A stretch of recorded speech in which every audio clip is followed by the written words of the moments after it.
Coming to you from Chicago, Illinois, this is Michael Herkus, the Glam Witch.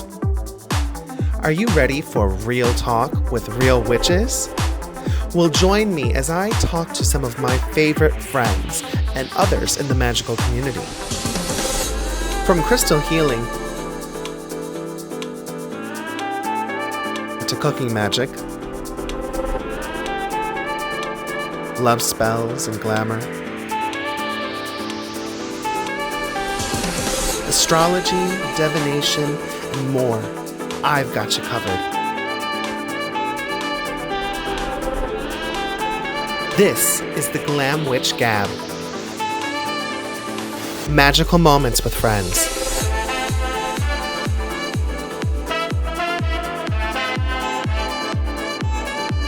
So grab your broom and come into my room for a little bit of magic.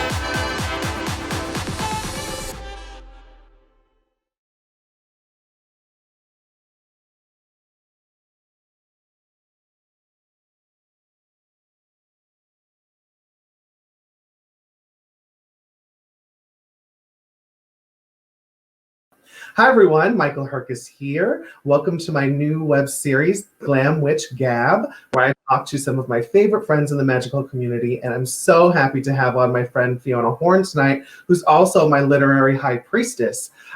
She's written, I think, 14 books at this point. She'll correct me if I'm wrong, including my very first book on witchcraft right here, Witch: A Magical Journey, which I'm actually kind of matching in the wardrobe department today. So that was my little glam, all the way up to her newest book, The Art of Witch, which is really, really great. And one of the reasons why I wanted to have her on today to talk a little bit about how her practice has changed and a witch's duty to nature. So without further ado, welcome, Fiona. Thanks, Michael. Of course. So I first wanted to just kind of put out there, because I know for people that don't know who you are, I mean, we know that you were the lead singer of Def FX rock band in Australia, became this poster girl for witchcraft, wrote all these books, are now a pilot, you fire dance, you free dive, you do it all. You're the witch of do. So I really kind of was curious on kind of now looking back at when you first started out with your witch practice to where you are now, what some of the major changes are, and kind of what was the catalyst for the changes? You know, it's funny. As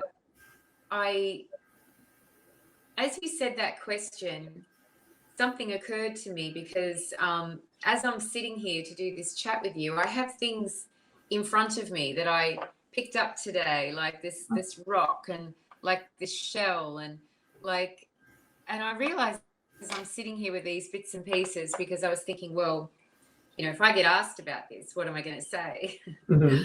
And as I'm sitting here, I'm realizing that I've actually kind of come full circle Mm-hmm. in how I practice.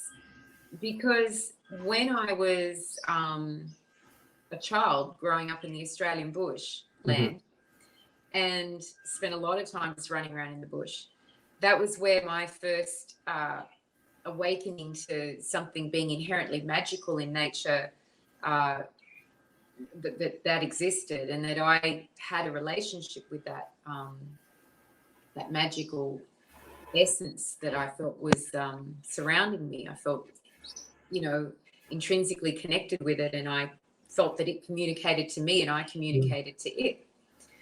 So that's where, you know, me as a growing sort of pagan in the bush, dare I say, finding nature sacred and evolving into practicing witchcraft, and then kind of moving into the tools of practicing, and you know, as you so very kindly held up my first book, which, believe it or not, here too, because I'm at my island parents' house, and they keep a few things in storage for me, and this is one of the original copies. And you know, I have this page marked because I was looking at the Labyrinth of Love chapter that I wrote however many years ago, 30 years ago, whatever it was, 20 years ago, I should say. And I was reading about how I did spells and how it was like a massive part of my practice, and certainly writing about it, and you know, and certainly using spells to enhance others' experiences of their love lives and maybe my own as well. But certainly back in those days, I was doing spells for other people a lot, to help people, not for money, but to help people. And, you know, it's a natural, effortless thing. And, you know, and there were so many props. That's my point. I mean, as I look here and look at all the things that were required for this spell, you know, the orange paper, the oils, the scissors, the, you know, there was so much stuff required. And there's all these kind of, you know, lovely incantations to memorize and crystals to have and different colored candles and beautiful stuff like that. Yes. So I evolved into this very prop oriented practice of witchcraft. I needed all this stuff in order to do magic. But really, you know, where it's changed and where I'm at now is kind of what I just did this afternoon. Was I picked up some things. I went foraging on the beach, and I picked up some shells, some rocks, what we call on island this stuff called cheney, which is like hundreds of year old china. Oh, I love that. When the Europeans first came to the Caribbean, they had a lot of fancy dinnerware, place settings and stuff, and there's many stories to how cheney evolved. Certainly when the slaves, you know, because it was a time when slaves were here, and they revolted. A lot of them rioted, and a lot of that expensive china was broken. So we find these pieces on the beach now, and anyway, they carry to me a significant spiritual meaning for what they represent, liberation, and also the idea that the stuff we have doesn't really doesn't carry on in of itself a lot of power. It's what we consider it to be powerful for, or how we use it aligned with our intentions that actually makes it have some kind of significance. So my point, as I go on this long-winded explanation, so whereas once I wouldn't have even thought about practicing my witchcraft unless I had my necessary props, my candles, my oils, my crystals, my athame, my double-bladed, you know, witch's dagger, my, you know, all this stuff, I wouldn't have done it. I would have thought, oh, I can't do it. I'm missing something. Yeah. Whereas the way it's changed for me in over 30 years of practice is I don't miss anything. It's I actually don't need anything. It's I let things come to me. And invariably the things that I need are always in my path, and whether that is items of the natural world, like these beautiful pieces of bark that fell off this tree and that I collected as a way of doing a ritual to shed the hardening of the self, to allow you know, myself to be more vulnerable, more trusting in these challenging times, as we're, you know, doing this interview, and it's in the time of global lockdowns and a lot of fear and a lot of divisiveness. This bark that I picked up off the ground that fell off this magnificent tree, I'm going to use it in a ritual to allow us, you know, to facilitate a softening, like I said, and to allow myself to be more vulnerable, so that I don't create a hard shell and resist the change that's going on. So in this long-winded answer, this is how my practice has changed. I feel the urge and I do it anyway, you know, like with magic. And as far as, you know, practicing as a witch, living as a witch, I don't question it anymore. I don't question myself. I really have decided to own the identity I feel like I experience as a modern witch, and it's a peaceful, accepting feeling. It's not a reaction to the mainstream. It's not like when I first was drawn to being a witch, it was very reactionary. I was brought up Catholic. I was looking for those very definitive alternatives, as, you know, anything the opposite, and it's not like that anymore. Yeah. I can also imagine just the shedding of the props, because you had mentioned shedding. So even the shedding of that and the shedding of the props and the transformation into where you're practicing now is super healing. And I think Mm. that's kind of one of the reasons why I wanted to touch on what I was calling nomadic witchcraft, because I feel like Yeah. that's so much you at this point. Even looking at like your journey from Australia to California to the Caribbean to sailing on boats and flying planes and doing everything. You definitely have this wild spirit that is like a tumbleweed. It can't like Mm. um, latch on and grow roots. But that kind of had me thinking about the spiritual traveler too, and just how on this magical journey, we're constantly traveling and trying to think of the truth, even if we think of like the fool's journey through tarot. Mm. So that's kind of why. So I guess looking at the term of nomadic or nomadic witchcraft from a very spiritual, magical, practical point, how do you kind of connect with that word? And how do you think that that is important in modern witches' worlds today? Yeah, it's a great question.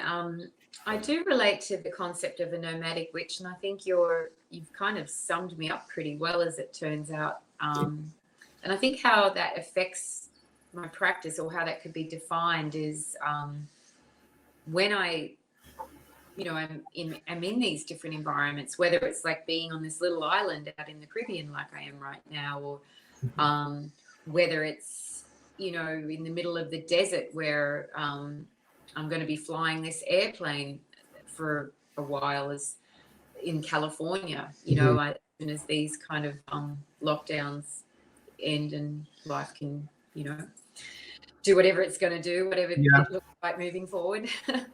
um, so what happens when I go into these different environments is I learn from each of them, and I adapt and adjust, not only physically, but also but also spiritually, and what I learn from the land and what I feel. I was Mhm. thinking, as I've been here in the Caribbean, and I get in the ocean every day, and I free dive, and I spend time, going on underwater garden strolls, and diving down as deep as I can, like to touch the bottom of the ocean, which was 91 feet the other day. That was my deepest one yet. Crazy. So peaceful down there. It's so peaceful that it's just like returning to the womb. It awakens this pre-birth memory in me, that when I'm down there and I just am, Mhm. and you have to remind yourself to go back up, because it feels like what it was like. I really think it's what it feels like before we're born, that Yeah. pre-birth memory, because we're born suspended in amniotic fluid. Our lungs are full of fluid. We're fish Yes. before we're born as humans.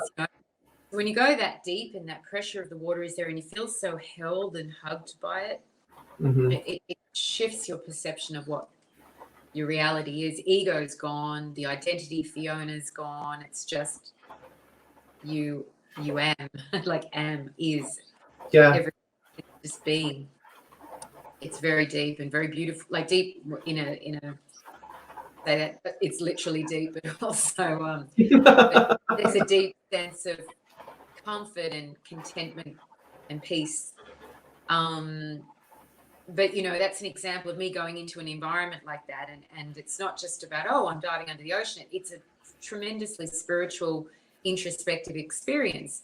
And Hmm. when I'm on the island and I'm walking along the beach and foraging, and the shells and rocks and Cheney, and I'm contemplating what these symbolic items mean, and how I can grow and learn and evolve by interacting with them.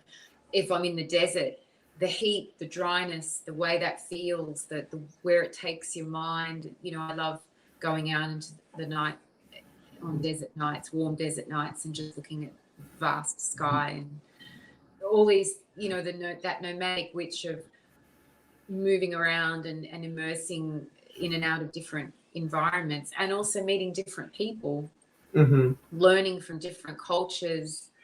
A nomadic witch, I think, is someone that is working the magic in a way that's expansive. I mean, it's like there's a place for being a homebody and having a really, a familiar environment and turning Yeah. that to a nest. And, there's certainly a lot of beautiful, amazing things to experience in that, in experiencing the world that way. But for me personally, I just can't do it.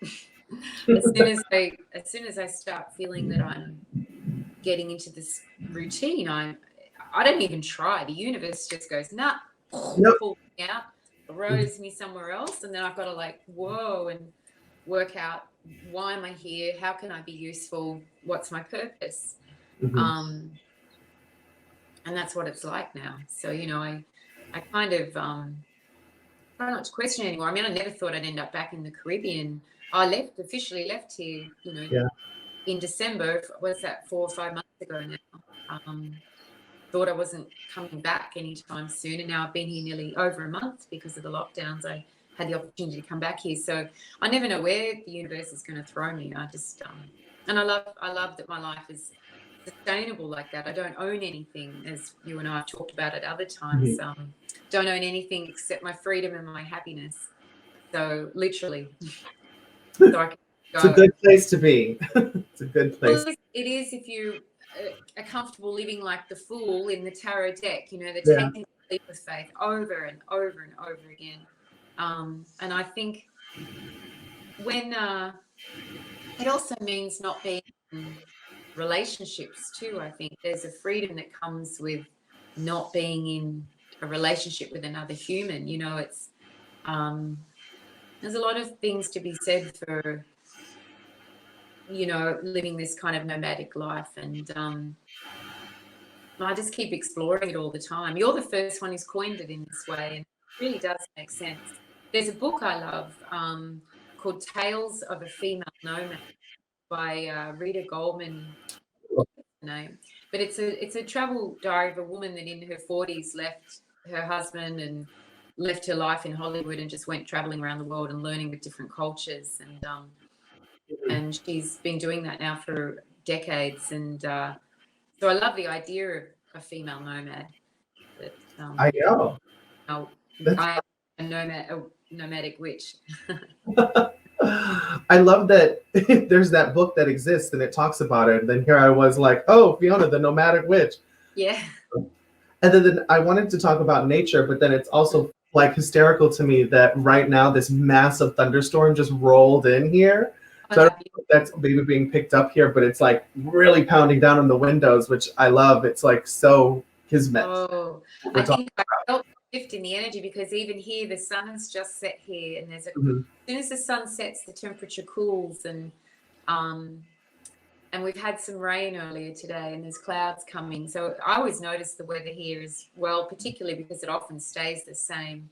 Mhm. Um, we have, being a witch and recognizing the wheel of the year and the seasonal turnings. We have our Sabbats, and Mhm. it's our 8 Sabbats, and they're all agriculturally and astronomically determined as per our ancestors. And yet that none of that works here on the equator, like where I but it's funny actually, because we're talking about nature. I wanted to mention something. I have this little book here. It's a book. I don't even know where you can get it from. Pagan Portals, Australian Druidry. Oh, awesome. So, I'm sure that's on Amazon. well, this book was given to me by a girl who came to my spoken word tour for the Art of Witch, for my most recent book that you held up earlier. And I did a spoken word tour in Australia last year, and she gave me this book.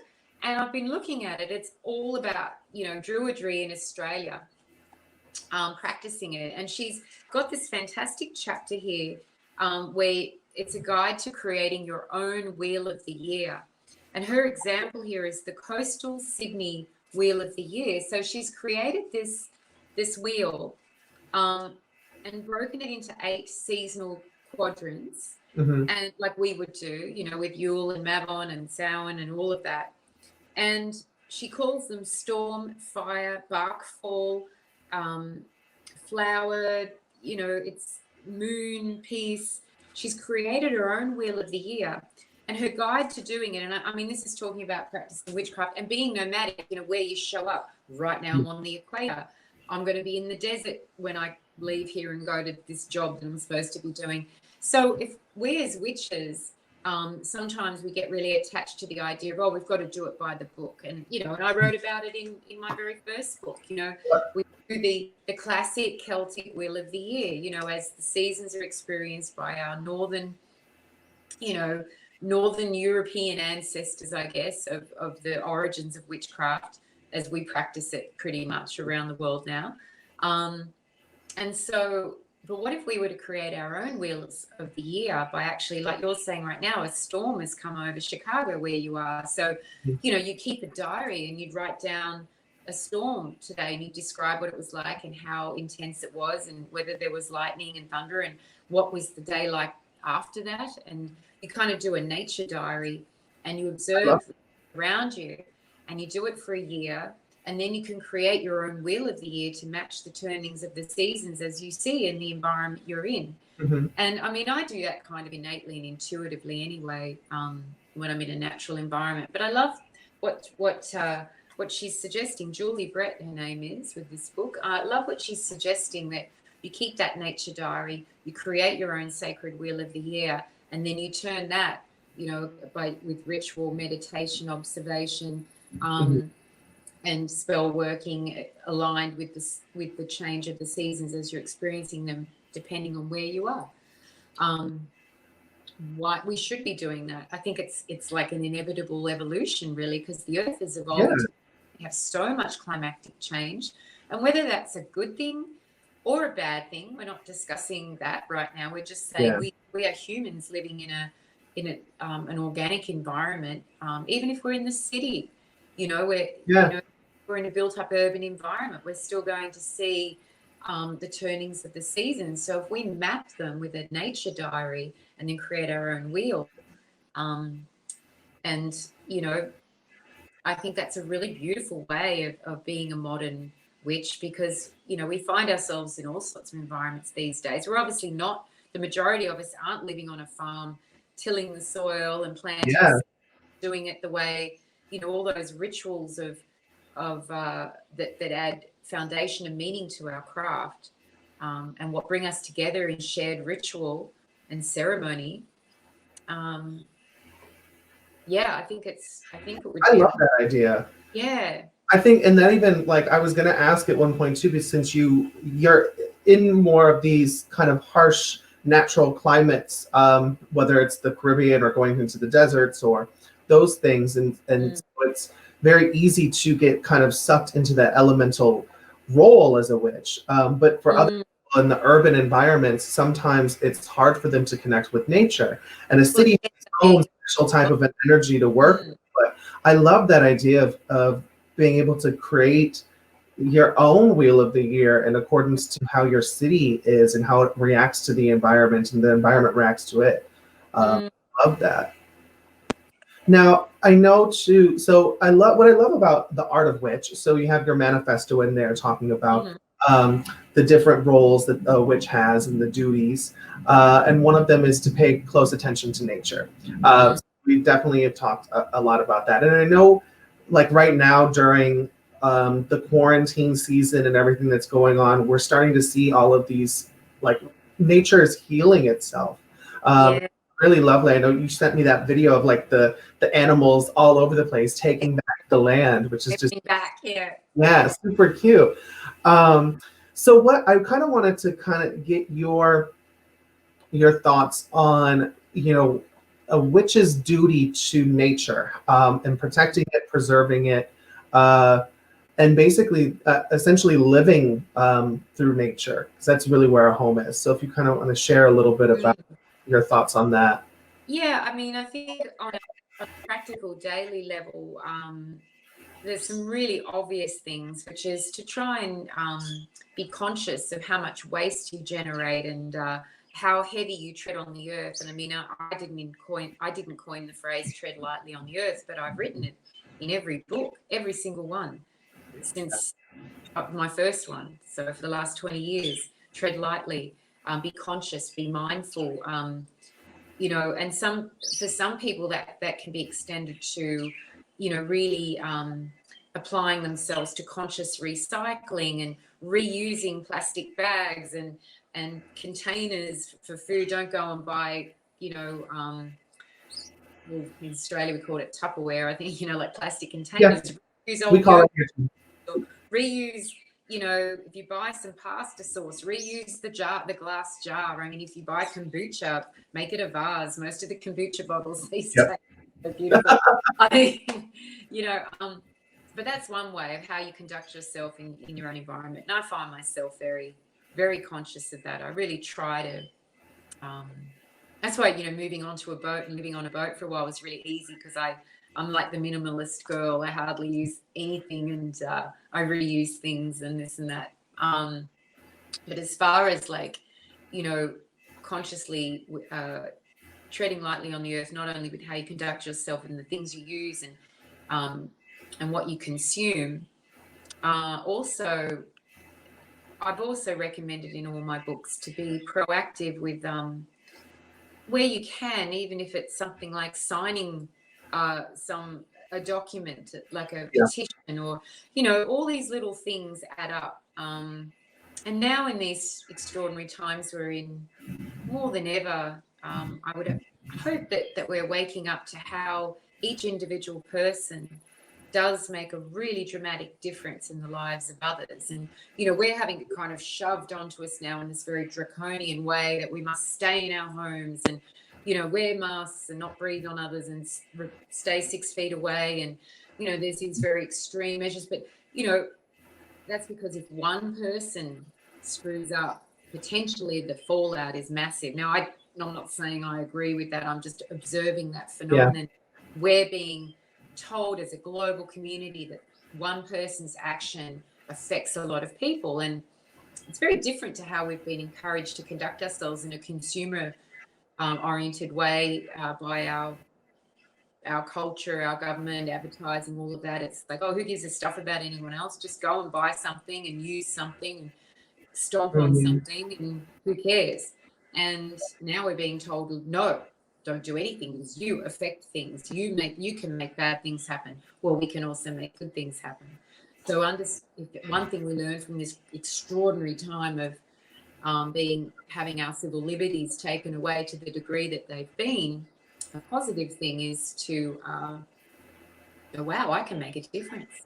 Yeah. That's the magic. So we can apply this knowledge as a global community, especially as a magical community, to know that every little bit we do adds up. So every day you're a little bit more conscious of what you consume and how much you use and what you do with it when you're finished with it. Every day that you might be mindful of, maybe I don't need to take the car, maybe I can walk, maybe I could ride a bike, maybe I don't need to maybe I didn't even need to own a car. Maybe I could have an Uber. Maybe I could just, not be the source of so much pollution in my own life. Just a thought.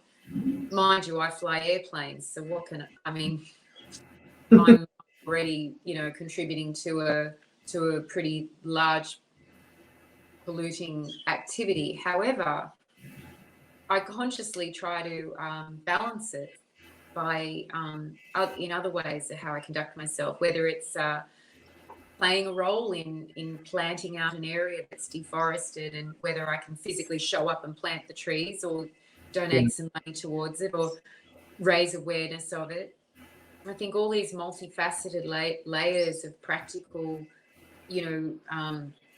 physical action, mental action, spiritual action, and let's not forget the energetic action, the electromagnetic frequency that exists that we're all tapped into, that if we think consciously and mindfully, then that in of itself creates change. I was just watching an interview with Deepak Chopra today. He was talking about a new movie that's out that he's an executive producer of, the mindfulness movement. And it was meant to be launched in cinemas and theatres today as we're doing this interview. And it obviously can't be because of the current measures where people can't gather in groups and obviously aren't open. So it's being launched online, and you can just download it for $7 and watch it. And he Oh, gave a beautiful introduction. I mean, Deepak's someone that I've been reading his books since the 80s, you know, yeah. and he's like a big celebrity and, you know, very successful in a fiscal way, and that's fine and great. It means that he's really his message has touched a lot of people. He talks about how in presenting this movie, in the mindfulness movement, that you know, it's like coming to that shift where there's that point where if enough people think the same way, Yeah. it creates like a cosmic shift, a conscious shift in the way that humans think and behave. And that's science. So, I mean, I use the word cosmic. That doesn't sound very scientific. Scratch that word. I'm a layperson.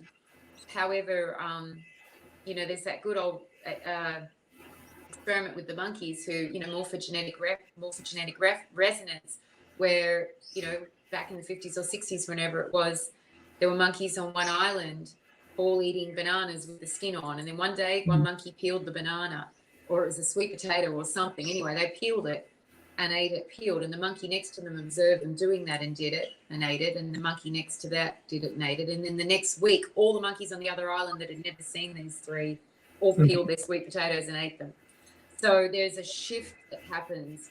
Yeah. So another thing to do as an ecologically aware witch is to take part in the group meditations that are being offered, especially now as we're all in our homes and we're like connecting with the world through this global internet phenomenon that we have in this time. Let's use some of that ability to create profound energetic change. So sign up for the group meditations, send that healing energy into the human species, the plant and animal species, the world, the planet. All these things are, I think, how we can conduct ourselves consciously and honor our nature worshipping roots as witches.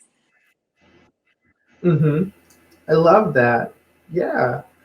Now, you also are someone who I feel like eats, sleeps, breathes all of the elements. You've foraged through the bush, like we talked about, and deep dive into the ocean with the water. You've skydived and fly planes and are a fire dancer with the heat of the flames all around you, which I just think is so, so cool. Like, I can't do half of that crap. Like, I can't swim to save my life. And like fire, I love fire, but at the same time, I'd be so afraid that I'd be burning.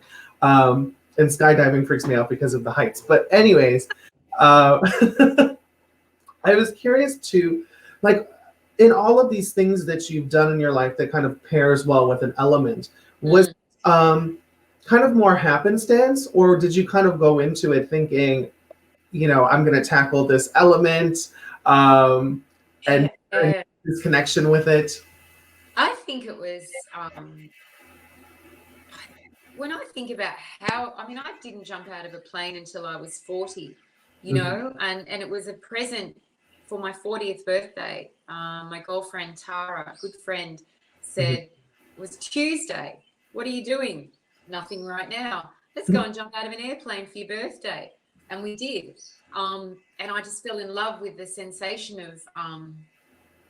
of, you know, falling and then flying under canopy.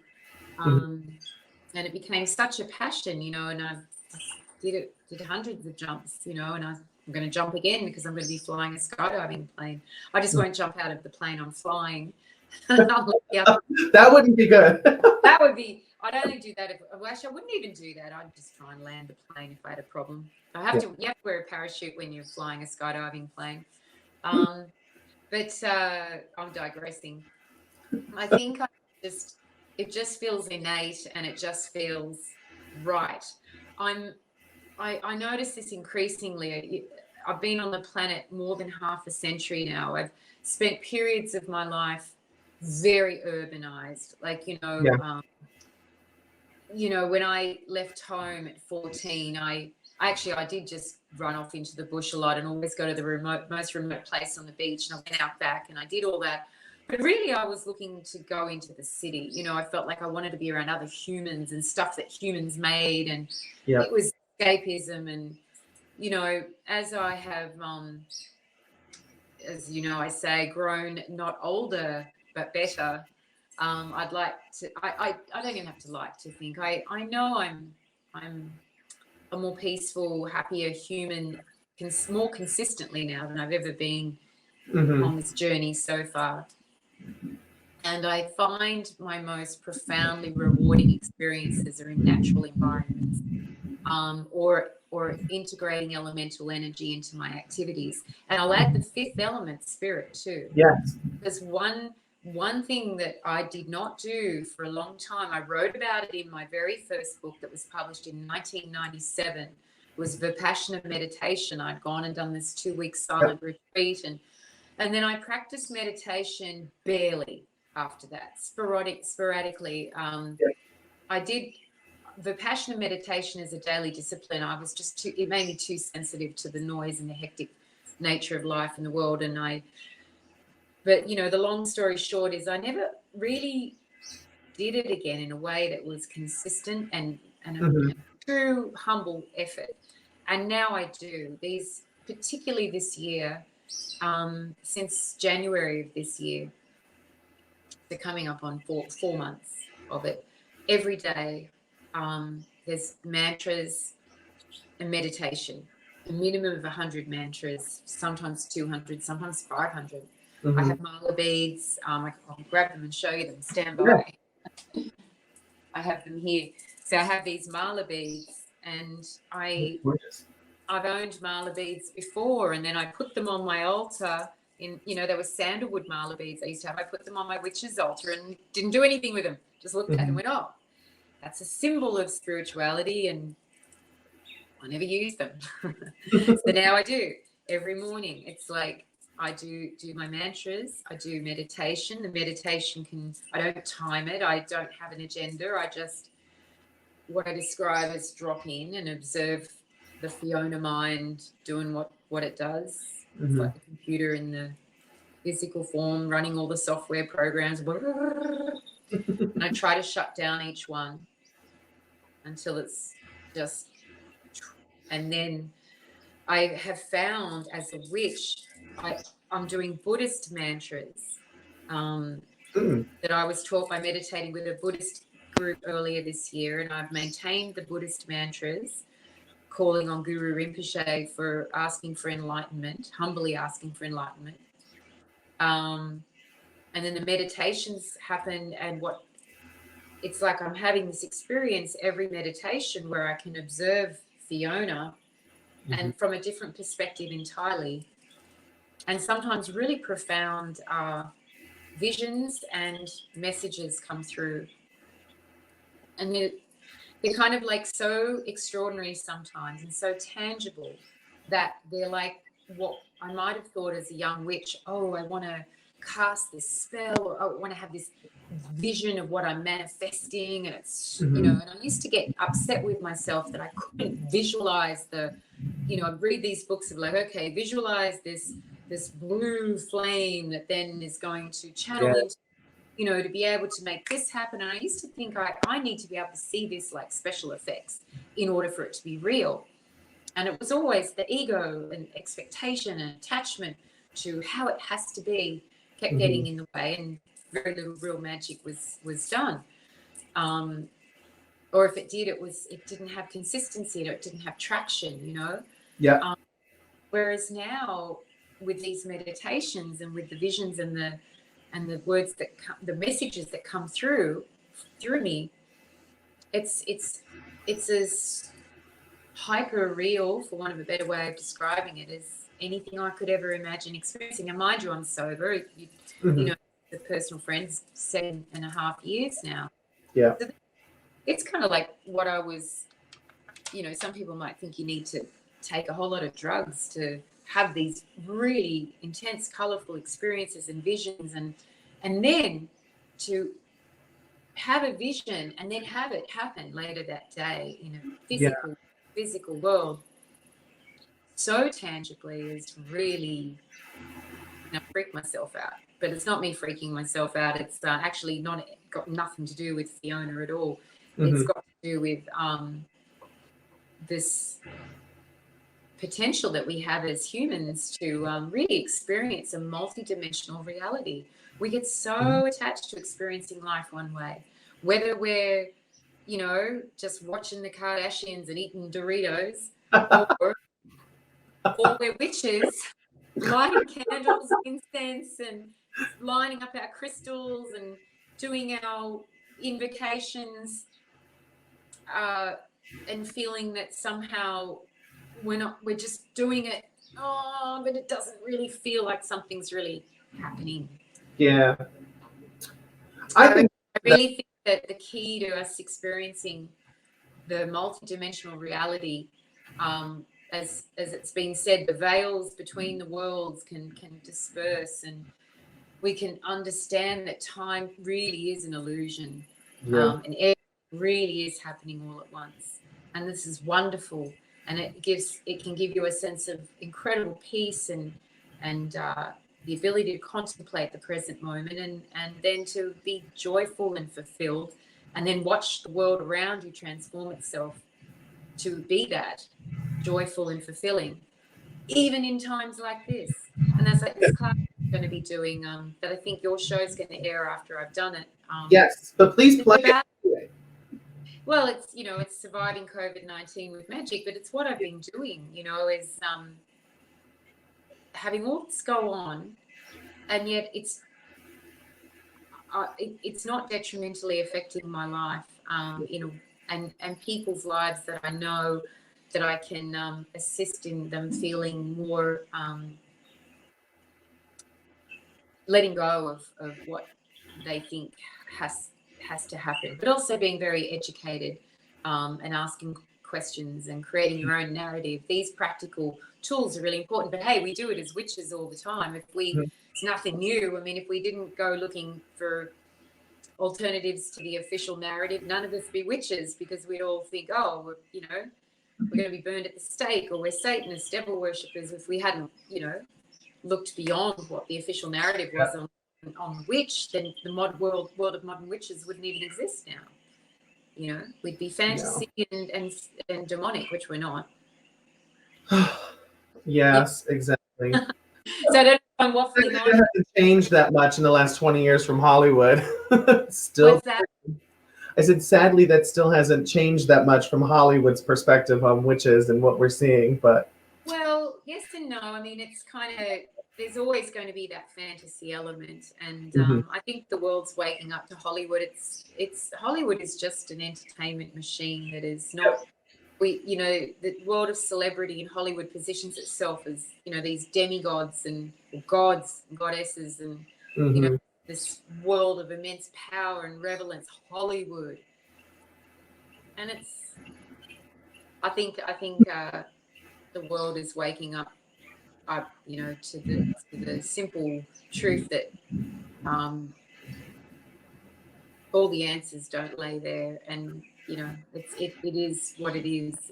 It's a consumer-driven entertainment vehicle. It's, you know, but we can enjoy it and have fun with it. Absolutely. But it's not factual. Never. Well, sometimes a little here or there, but sometimes here and there. But you know what we're saying. Yes. We sometimes get inspired by the way witches are portrayed in popular. That's true. That was definitely true. Because it's creative. Witchcraft in of itself is creative. Yes. I love that. I always think that, witchcraft in itself is creative. I also love like what you wrote in The Art of Witch about witchcraft being the perpetual art of transformation. Is such a great definition. And I even think back to in Witch: A Magical Journey, the first one that I got from you, where you defined being a witch is kind of like opening up to the onslaught of existence, or something along those lines. But to the onslaught of humanity and existence. But I'm like, those are such great definitions. Like, they should be textbook definitions on what witchcraft is and what we're doing, because it's in some ways, you know, I realized some the other day. I had to write my bio again for the online course thing that I'm doing, and I thought about it, and I thought, God, you know, like I wrote my first book 20 years ago. I've been practicing for 3 decades. I'm generational. Like when I did the tour last year, the spoken word tour for Art of Witch, mothers were bringing their daughters, and those mothers had bought the Teen Witch book I'd done, or, you know, it was like, and I realized that what I had been writing and what I had been sharing was affecting generations. And some of those daughters of those original mothers now had their young children and were planning to bring their children up as practicing witches until they choose not to or whatever. And I thought, wow, I've had a generational impact because, you know, my books are still published. People are still, and I'm not the only witch out there. However, I know I've had a pretty significant voice and continue to. So it's interesting to think about it. Like when you say some of these things should be textbook, well, they actually are. Yeah, they are at this point. It's interesting, isn't it? Yeah, but I love what you were just saying about the mothers bringing their children and stuff, because I was going to ask, having written so many books and being around for so long and taking a break and kind of coming back and emerging, like how does it feel to know that you've kind of created all these little magical children, that in a way as I've said, you've been my literary high priestess. I've been solitary my whole life. Like my teachings were all started with you. Yeah, and I still remember when we first met all those years ago.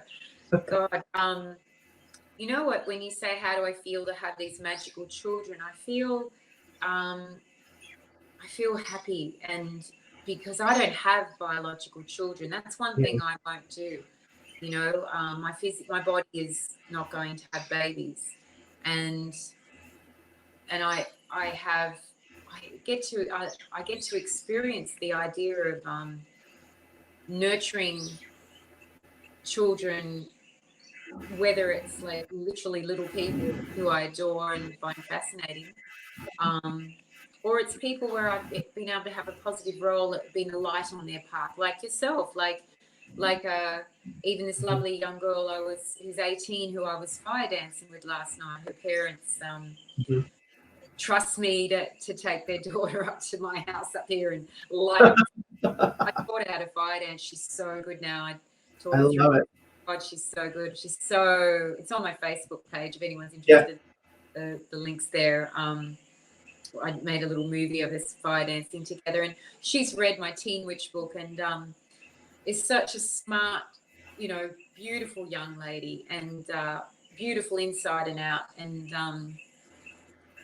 to be able to have that role when I haven't had any biological children of my own, and to have someone like this lovely young girl say to me, "I love your books. They're so fascinating.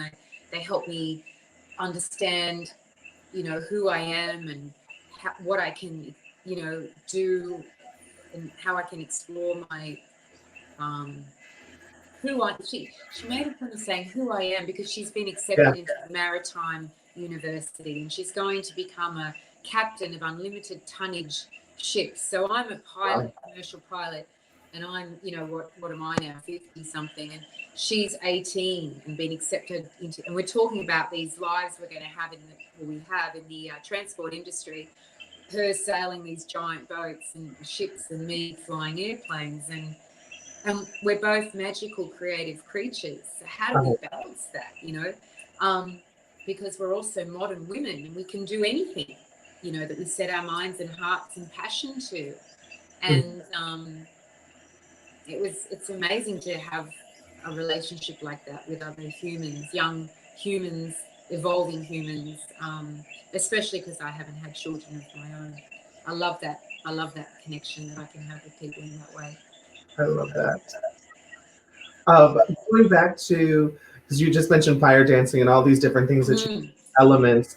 I love seeing all of your posts online of your underwater adventures and the underwater gardens and things, and up in the sky, so like high and all of that. Like, what are some of the most exciting things that you've experienced from the depths below or the heights above? Wow. Okay. Well, definitely one of the loveliest things I've seen flying airplanes is rainbows. You know, Oh yeah. like when I was flying a lot in the Caribbean last year, and we get a lot of this weather here where it's like puffy white clouds and sun Mhm. shining through, and you'll get like a rain shower in one area. And because the weather's very, kind of dramatic here usually, and we rarely get static days where it's just grey overcast. We always get cumulus nimbus clouds and wind and updrafts and downdrafts and bits of rain and rainbows, lots of sun and rainbows. And so flying through rainbows in an airplane to me is really, really magical and beautiful. And I would say one of the loveliest and most extraordinary things I see in the air. I mean, my view looking out of the airplane is often spectacular, but Yeah. something when I'm flying through clouds, around clouds, and there's rainbows everywhere, that's pretty extraordinary. Sometimes I'll see 6 at once, and I'm just flying and there's rainbows everywhere. So cool. And I'm a pilot negotiating weather and operating a machine at altitude, and I've got people's lives in my hands. The magic of that doesn't escape me. As a witch sitting up there flying the airplane, the rainbow means so much. It's the beauty that comes from the darkness. It has a spiritual significance. So there's that.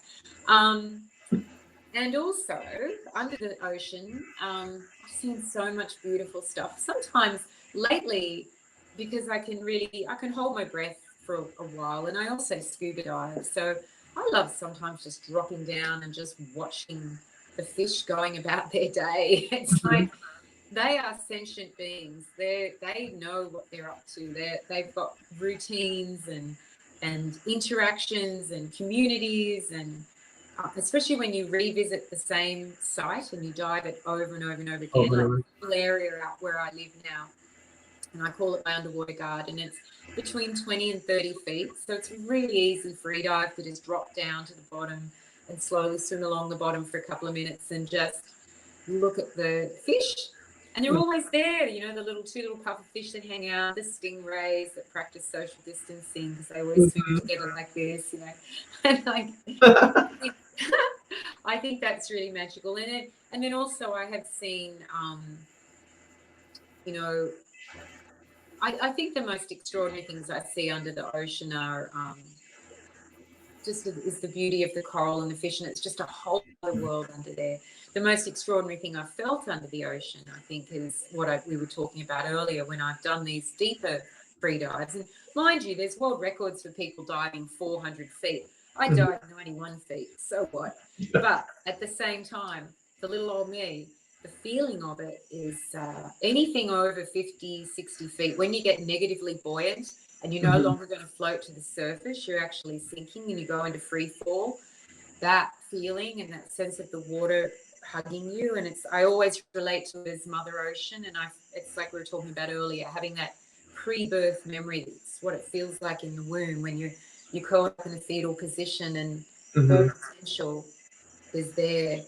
And that's what it feels like when you return to the womb and you go deep into the ocean on a single breath. They're the magical things. I love that. See, I want to learn how to swim. I kind of know how to swim. Well, we have to get in a swimming pool and I'll teach you. I know. God, let's do I've it. tried so many times. It just doesn't work for me. If it happens, we'll put that on our list of something to do at Hexfest or something one of these times. I just don't want to get in that pool though. We'll go to Christian and Brian's pool and I'll teach you. There we go. Their pool's nice. Yes. Yeah. Well, it's saltwater too, I believe, which is it is. Because the one at the hotel I stay at every year has got too much chlorine in it. It's like really toxic. But yeah, Christian Brian's is saltwater mostly, so it's a healthy swimming pool. I'll teach you to swim in there. I'll teach you how to breath. There we go. Okay, so a question I've asked everyone since I'm the Glam Witch and it's the Glam Witch Gab. What is your glam? Whether it's a product, Oh, an essential oil, something you concoct and make, or even something you eat just to feel good and wonderful and to accentuate your glamour and luxury. I love your question so much, and I feel like because we have a personal relationship, that you know what my number one glam product is. You can out me. You can out me. It is. It can be. It's one of two things. I'll just say both of them. So it's a Lancome mascara, waterproof mascara, and a waterproof eyebrow pencil. The eyebrow pencil, I can live without the mascara, but the Sephora retractable waterproof eyebrow pencil in nutmeg brown is my absolute. I cannot go without product. If I'm going to out myself as a consumer, that is the one cosmetic item that I have like religion in my life, because when I was in Def FX in the rock band, in the 90s, I shaved my eyebrows off all the time, and I would draw them on in different colors like red and green. I remember seeing pictures of that a long time ago, some bright orange ones, and I was like, awesome. So they've never properly grown back. I mean, you can see, I'm trying to do this with the camera, and that is eyebrow there, that's hair, and this is, I'll do this backwards. This is my Sephora. I'm trying to do this backwards. My Sephora nutmeg brown eyebrow pencil, because I only have half eyebrows. Like from there to there is hair. The rest is drawn on. And I've tried. Oh God, this is hard doing this backwards. I've tried tattooing them on. I have tried everything, and I look like a boiled egg. As much as I love and respect myself, and am grateful for this magnificent gift of this human form to experience my reality in, I will authentically say I look like a boiled egg without eyebrows. My number one product. My like, when I went to live on the boat, I asked you to buy me 6 of the bloody things and ship them to me because I couldn't get them sent out. That's my one thing. Look, I run out of time. So many different products. Eyebrows are important. They frame your face. What's that, darling?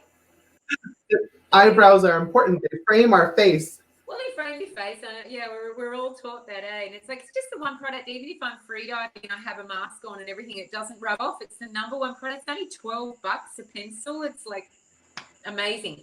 I will say that's my consumer outing, that I'm like my glamour product. But I really think what fuels my my natural glamour, as you asked in your beautifully worded question, and especially because I've been on the planet more than half a century and I don't look like I have. I mean, there's a physical appearance that comes from what I put inside my body and how I think, and how I function in the world as a modern witch, and how I experience the phenomenon of time as a modern witch. But it's very much about nutrition. And at this time, this challenge time in our lives, there's all this, virus stuff going on, and people are being told that we must have a vaccine to make us immune. Well, I already have a fantastic vaccine. It is called my immune system. And I take a lot of responsibility in maintaining its optimal function. So, and that's, putting healthy things in my body is like putting the correct fuel in the airplanes I fly. If I put the wrong fuel in an airplane, if I put Jet A into diesel piston engines, not diesel, sorry, but, Jet A into piston engines, I'm in trouble. It's like, that's, it's the same with our bodies. So my magic food items that I eat every day religiously is I make my own yogurt, whole milk yogurt. I make it myself. I put a video on my Instagram of making how to make it. But I eat my own homemade yogurt, all the healthy bacteria. I know that is allows my body efficient digestion. And then I put healthy things in my body. I eat organically and source my food locally as much as possible. At least 60% of what I eat is organic, or is sourced locally. At least 90% of what I eat is organic. Cacao, raw chocolate, honey. I consume honey. It boosts your immune system, especially when you can have raw honey that's produced by bees in the area you live. Now, mind you, bees are... there's a lot of challenges for the existence of bees right now, but in the area I live, there are healthy bee populations, and there's lots of honey, and it's sustainably harvested. And so I eat local honey. And I also never go anywhere without my bottle of Aussie eucalyptus, or the label's all worn off. But this is blue mallee eucalyptus. And oh, nice. I know that the president-elect got a lot of crap lately for saying something about disinfecting lungs and spraying lungs with disinfectant, or injecting disinfectant into lungs, blah, blah, blah. But dare I say, this is not a political comment, but every day when I open this eucalyptus oil, this true blue mallee eucalyptus oil, I inhale it. Like, I literally do shots of it, you know? And when I do it, it has an antiseptic, antibacterial effect. When I inhale it, the fumes of this oil coat my lungs. I never get sick. So in my own way, I'm spraying disinfectant on my lungs every time. I do this every day without fail. And when people are getting sick with flus in flu season, I'm sniffing my eucalyptus oil. I take small bottles of it with me everywhere. And I truly believe, I feel spiritually as well as physically, it cleans my lungs. Its medicinal qualities are antibacterial and antiseptic. And it works. I gotta try that, because I'm sure it'll help me with my asthma that I have. There's my lavender oil too. For good sleep, I always have lavender oil on my pillow. They're my two go-to oils. And my raw chocolate, raw cacao, honey, the homemade yogurt, Himalayan pink salt. Like, I eat a lot of pink salt, or any mineral salt, no iodized salt. They're my, grass-fed butter. All these good, healthy fats and salts. And I mean, it sounds extraordinary, but, that's how I stay healthy, by eating simple, pure foods that are really high in nutritional content. And I don't take medicines and stuff. I take care of my health instead. And what I love in the Art of Witch, when you talk about this in your chapter, that kind of talks about the healthiness, is don't drink shit coffee. Don't even drink shit coffee. Don't put anything into your body that is not worthy of your goddess and or god status. Yes. Don't drink shit coffee. Exactly. No shit coffee. Yes. Well, I guess in closing, do you have anything that you have coming up? I know we talked a little bit about the sex education class that will be available online for people to go back and purchase and look at. But thank you. I'd love to mention my website, FionaHorne.com, because and it's basically my name with a .com. Everything's linked there. All my books are there. There's a new blog that I've started doing that is kind of fun. I write that a bit on that every day. There is going to be another book for teen witches. The working title so far is Magic Youth. It is Life's a Witch, the book that came out 17 years ago, extensively reworked and rewritten, because social media didn't even exist when that book came out. So I've rewritten it, reworked it, added tons of new stuff. And that book is slated for release in October. However, I spoke to my publisher last night, and we think probably we'll push it till next year, just to allow the world to, nature to continue taking the beautiful deep breath that it is, as humans aren't stomping on her as much as usual. But life will, the but is that life will kick into some kind of fast groove again, and but it might take a little while. So we're thinking of pushing the release till February next year. Cool. But that's coming up. There's also Hex Fest, that you and I will be appearing at, whether we're physically in New Orleans together or whether it's all online. We'll see. And there's some other fun stuff I'm doing. I'm involved in a witches festival that's happening in New York, out of New York in July, but they're shifting that to online as well. So everything's on my website, fionahorne.com, you know, and on my social media, which is linked from my website, my Instagram, Facebook, blah, blah, blah, all of that good stuff. Perfect. Well, thanks so much for coming on my little show. I love you Thank so you, much. Michael. I love what you're doing. I love your credits, and I love you. Look so gorgeous, and I'm so happy. It's so how long we've known each other? 20 years as well, really, haven't we? It's close to that. Yeah, and we've got really close in the last few years. So I love Yeah. it. Very grateful, very proud of all the amazing work you're doing in the magical. Oh God, thank you so much. All right, darling. Well, thanks again. Thanks, gorgeous. All right. Bye. See ya.